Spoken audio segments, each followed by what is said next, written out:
আসসালামু আলাইকুম। আশা করছি সবাই ভালো আছেন। প্রতিদিনের মতো আজকে নতুন রেসিপি নিয়ে হাজির হয়ে গেলাম। আজকে আমি আপনাদেরকে সেরা স্বাদের পাস্তা রান্না করে দেখিয়ে দেব। দেশে ও দেশের বাইরে যেখান থেকে আমার ভিডিওটি দেখছেন, আশা করছি সবাই ভালো আছেন। আমার ভিডিওটিতে একটা লাইক দিয়ে পুরো ভিডিওটির সাথেই থাকবেন। ভিডিওটি স্কিপ না করে দেখার অনুরোধ রইল।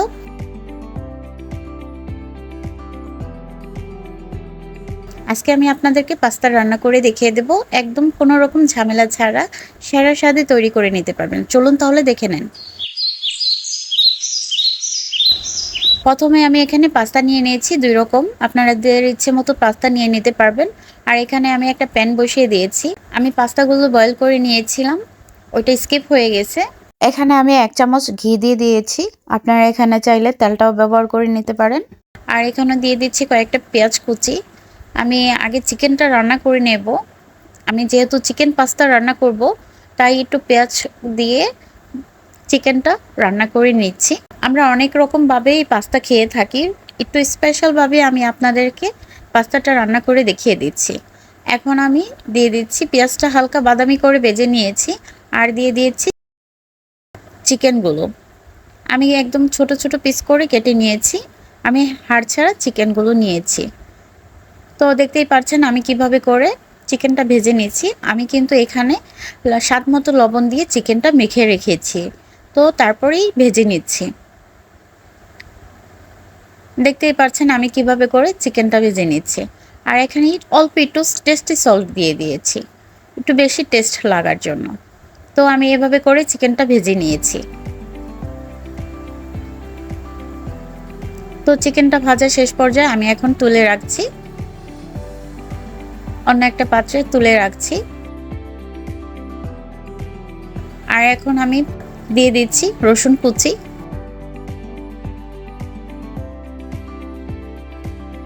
পাস্তাটা রান্নার জন্য রসুন কুচি দিয়ে দিচ্ছি, আর দিয়েছি পেঁয়াজ কুচি। এখন আমি রসুন আর পেঁয়াজটা ভেজে নিচ্ছি।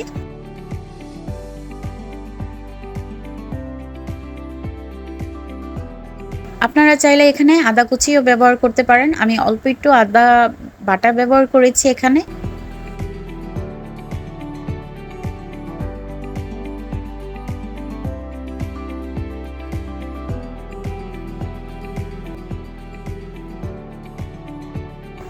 ভালো করে ভেজে নিচ্ছি। আপনাদের ইচ্ছে মতো সবজি নিয়ে নিতে পারেন। আমি এখানে নিয়েছি শুধু গাজর। আমি বেশি সবজি ব্যবহার করব না, বাসায় বেশি সবজি ছিল না, তাই শুধু গাজরটাই অ্যাড করে দিয়েছি। আপনাদের যার যার ইচ্ছে মতো সবজি নিয়ে নিতে পারবেন। তো সবজিটা একটু ফ্রাই করে নিচ্ছি। এখন দিয়ে দিচ্ছি স্বাদ মতো লবণ। লবণটা যার যার স্বাদ মতো দিয়ে নেবেন।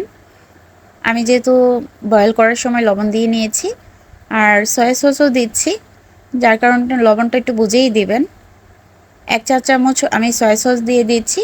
আমি এখানে দিয়ে দিচ্ছি 2 চা চামচ পরিমাণে টমেটো সস।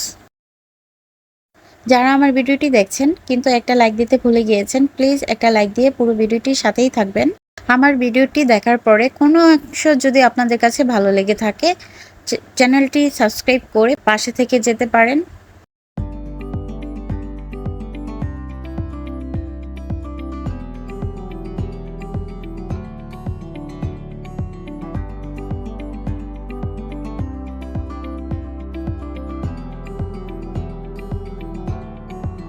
এখানে আমি একটু পরিমাণে টেস্টি সল্ট অ্যাড করে দিয়েছি। আমরা অনেকে অনেক রকমভাবে পাস্তা তৈরি করে থাকি। এভাবে করে পাস্তাটা ট্রাই করে দেখবেন কতটা টেস্টি হয় চিকেন পাস্তা।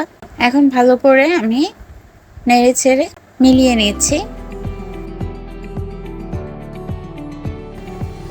আমি এখন দিয়ে দেব বয়েল করে রেখেছি পাস্তাগুলো। এখন পাস্তাগুলো আমি দিয়ে দিচ্ছি। বাজারে অনেক রকম পাস্তা পাওয়া যায়, অনেক রকম ডিজাইনের। আমি এখানে 2 রকম ডিজাইনের পাস্তা দিয়েছি। আপনাদের ইচ্ছে মতো পাস্তাগুলো নিয়ে নেবেন। আর এখন ভেজে রাখা চিকেনগুলো দিয়ে দিচ্ছি। দেখতেই পাচ্ছেন আমি কিভাবে করে নেড়েচেড়ে পাস্তাটা সবকিছুর সাথে মিলিয়ে নিয়েছি। পাস্তাটা খেতে অনেক টেস্ট লেগেছে। বাসায় একবার হলেও ট্রাই করে দেখবেন এভাবে করে চিকেন পাস্তা, কতটা টেস্টি হয় যারা নতুন রাঁধুনি আছেন তারাও একবার ট্রাই করে দেখবেন বাসায় কতটা টেস্ট হয়। এভাবে করে পাস্তা রান্না করে দিলে আপনার প্রশংসা করতে বাধ্য হবে, এতটাই টেস্টি হয় এই চিকেন পাস্তা। হুবহু রেস্টুরেন্টের স্বাদে বাসায় তৈরি করে নিতে পারবেন এই চিকেন পাস্তা। বাচ্চাদের টিফিনেও এই চিকেন পাস্তাটা খেতে দিতে পারেন। আর এখন দিয়ে দিচ্ছি একটু ম্যাগি মশলা। আমি এখানে এক্সট্রা ম্যাগি মশলা অ্যাড করে দিয়েছি, আপনারা চাইলে স্কিপ করতে পারেন। যেহেতু আমার বাচ্চা একটু পছন্দ করে তাই আমি একটু মশলাটা অ্যাড করে দিয়েছি, আপনারা চাইলে স্কিপ করতে পারেন। এভাবে করে চিকেন পাস্তা করে দেখবেন কতটা টেস্টি হয়, কতটা লোভনীয় হয়েছে দেখেই বুঝে যাচ্ছেন। বাসায় একবার হলো ট্রাই করে দেখবেন যারা নতুন রাঁধুনি আছেন, কতটা টেস্ট হয়, না খেলে বুঝতে পারবেন না। তো দেখতেই পাচ্ছেন আমার রান্নাটা শেষ পর্যায়ে, এখন আমি আপনাদেরকে পরিবেশন করে দেখিয়ে দিচ্ছি। তো আমার ভিডিওটি যারা এখন পর্যন্ত ধৈর্য সহকারে দেখেছেন সবাইকে অসংখ্য ধন্যবাদ।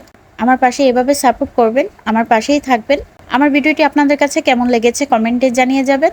আর চ্যানেলে নতুন হয়ে থাকলে চ্যানেলটি সাবস্ক্রাইব করে পাশে থাকা বেল বাটনটা অন করে দিবেন, যেন নতুন নতুন ভিডিও ছাড়ার সাথে সাথে আপনাদের কাছে নোটিফিকেশন চলে যায়।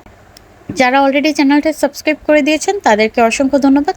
পুরো ভিডিওটির সাথে থাকার জন্য সবাইকে ধন্যবাদ। সবাই ভালো থাকবেন, সুস্থ থাকবেন। আজকে এই পর্যন্তই।